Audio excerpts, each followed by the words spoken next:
আমরা এই নির্বাচনকে গতানুগতিক একটি নির্বাচন ভাবলে আমরা এই দেশের নাগরিক হিসেবে আমাদের এই দেশের প্রতি অকৃতজ্ঞতা করা হবে। অনেক রক্ত, অনেক আত্মত্যাগের বিনিময়ে আমরা 12ই ফেব্রুয়ারি নির্বাচন পেয়েছি। এদেশের জন্য আমার নেতা শহীদ রাষ্ট্রপতি জিয়া রহমান শহীদ হয়েছেন। আমার নেত্রী দেশনেত্রী বেগম খালেদা জিয়া এ দেশকে ভালোবেসে তিনি স্বামী হারিয়েছেন, সন্তান হারিয়েছেন গৃহ, মিথ্যা মামলা জর্জরিত হয়ে কারাগারে গিয়েছেন, বিনা চিকিৎসায় ধুকে আজকে তিনি মৃত্যুবরণ করেছেন। আমার নেতা বিএনপির বর্তমান চেয়ারম্যান জনাব তারেক রহমান 17টি বছর নির্বাসনে ছিলেন। আমাদের হাজার হাজার সহযোদ্ধাকে শহীদ হতে হয়েছে, রক্ত দিতে হয়েছে। অনেক সহযোদ্ধারা এখনো আমরা ফিরে পাইনি। আমাদের সবুজবাগ থানা ছাত্র দলের সাধারণ সভাপতি মাহবুব হাসান সুজনকে আমরা ফিরে পাইনি। আমাদের ওই ওয়ার্ড সভাপতি আমাদের ফরাদ হোসেনকে আমরা এখনো ফিরে পাইনি। আমাদের অনেক সহযোদ্ধারা বঙ্গুত্ব বরণ করেছে। জুলাই আগস্ট গণ অভ্যুত্থানে আমাদের অনেক সহযোদ্ধারা আত্মত্যাগ করেছে। শহীদ শরীফ ওসমান হাদি সহ অনেকে আত্মত্যাগ করেছে। আমি তাদের আত্মার মাগফিরাত কামনা করছি। সাথে সাথে এই কথাও বলছি, হাজারো সহযোদ্ধার রক্তের বিনিময়ে আমরা 12ই ফেব্রুয়ারি নির্বাচন পেয়েছি।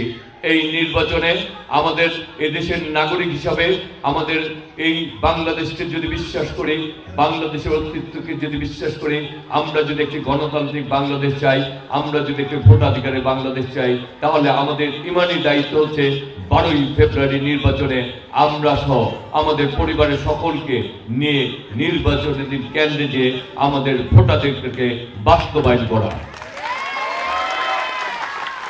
এই ভোটাধিকারের বাস্তবায়নের মাধ্যমে আমরা আগামীর বাংলাদেশকে বাড়ব, আমরা আগামীর বাংলাদেশকে গড়ে তুলতে হবে।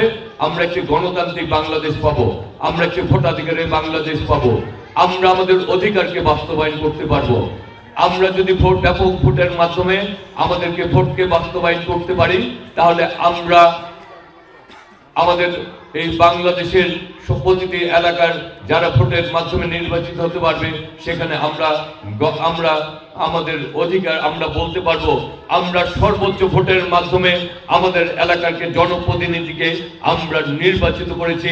সুতরাং উন্নয়নের প্রথম অধিকার আমাদের এই এলাকার জনগণের, সেই অধিকারকে আমরা বাস্তবায়ন করতে পারবো।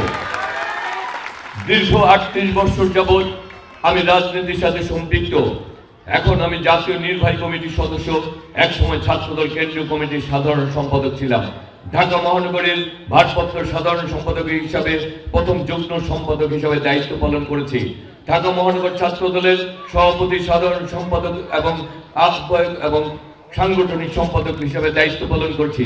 বৃহত্তর সবুজবাগ থানা, সবুজবাগ, খিলগাঁও, মুগদা, রামপুরা নিয়ে যে থানা ছিল, সেই থানা ছাত্র দলের আমি সভাপতি, সাংগঠনিক সম্পাদকের দায়িত্ব পালন করছি। বাসব মাদারটেক যে ওয়ার্ড ছিল, সেই ওয়ার্ডেরও সভাপতি হিসেবে দায়িত্ব পালন করেছি। দীর্ঘ 38 বছরের রাজনীতিতে আমি এলাকার মানুষের কাছে, এই এলাকার কাছে, আমার দলের কাছে আমি পরীক্ষা দিয়েছি। আমি আমার পরীক্ষায় উত্তীর্ণ হয়েছি বলেই দল আজকে এই এলাকার সন্তান হিসাবে আপনাদের সামনে হাজির করেছে, আমার জাতীয়তাবাদী ধানের শীষের প্রতীকে আপনাদের সামনে হাজির করেছে। ব্যক্তিগত পর্যায়েও জন্মের পর থেকে এই এলাকায় বসবাস করছি। আমি আমার রাজনীতির সাথে এই এলাকার ভালো কাজের সাথে সম্পৃক্ত ছিলাম। এই এলাকার আমি রাজনৈতিকভাবে মজলুম ছিলাম, কিন্তু কোনোদিন প্রতিহিংসার রাজনীতি করি নাই। কথা দিচ্ছি, আগামী দিনও প্রতিহিংসার রাজনীতি করব না, এই এলাকার গড়ে তোলার রাজনীতিকে করব। যারা এই এলাকার, এই দেশের কল্যাণ চায়, যারা এই দেশের, এই এলাকার কল্যাণ চায়, কথা দিচ্ছি দল মত নির্বিশেষে সর্বস্তরে সবাইকে নিয়ে আমি এই এলাকা গড়ে তোলার জন্য সবাইকে নিয়ে কাজ করব ইনশাল্লাহ। এলাকার সন্তান, এলাকায় রাজনীতি করেছি, এই এলাকায় একজন কর্মী থেকে আজকে এই এলাকায় এই পর্যায়ে এসেছি, নিজেকে এখনো কর্মী মনে করি। তাই এই এলাকাকে গড়ে তুলতে চাই। এই এলাকার মানুষের আমাদের অনেক, আমরা নাগরিক চাহিদা থেকে আমরা বঞ্চিত। আমরা অনেক কিছু চাই না। এলাকার নাগরিক হিসাবে, সিটি কর্পোরেশন নাগরিক হিসাবে আমরা আমাদের প্রাপ্যটুকু চাই। এবং এই প্রাপ্যটুকু যেটা আমরা অর্জন করতে চাই তাহলে ব্যালটের মাধ্যমে আমাদেরকে জিততে হবে।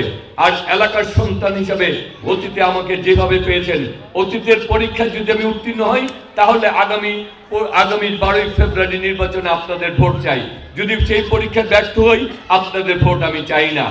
আমি যদি অতীতে আমার সম্বন্ধে খোঁজখবর নেবেন, সেই খোঁজখবরে যদি মনে করেন আমি উত্তীর্ণ হয়েছি তাহলে আগামী দিনের পরীক্ষায় উত্তীর্ণ হওয়ার জন্য ব্যালটের মাধ্যমে আমি আপনাদের পরীক্ষায় উত্তীর্ণ হয়ে এলাকার সন্তান হিসেবে এই এলাকার উন্নয়নে ভূমিকা রাখতে চাই।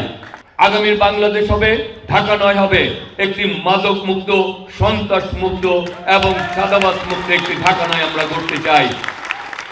আমরা এই ঢাকা নয়কে সকলের জন্য নিরাপদ, মানবিক, একটি সম্প্রীতির, একটি গণতান্ত্রিক ঢাকা নয় করতে চাই, যেখানে সবাই গলা উঁচিয়ে বলতে পারবে, সাহস করে বলতে পারবে এই ঢাকা নয় অধিকার আমার আপনার সকলে রয়েছে, আমরা সেই ঢাকা নয়কে করতে চাই।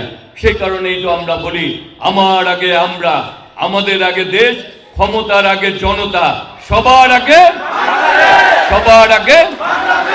করব কাজ, গর্ব দেশ, সবার আগে তারুণ্যের প্রথম ভোট ধানের শীষের পক্ষে হোক।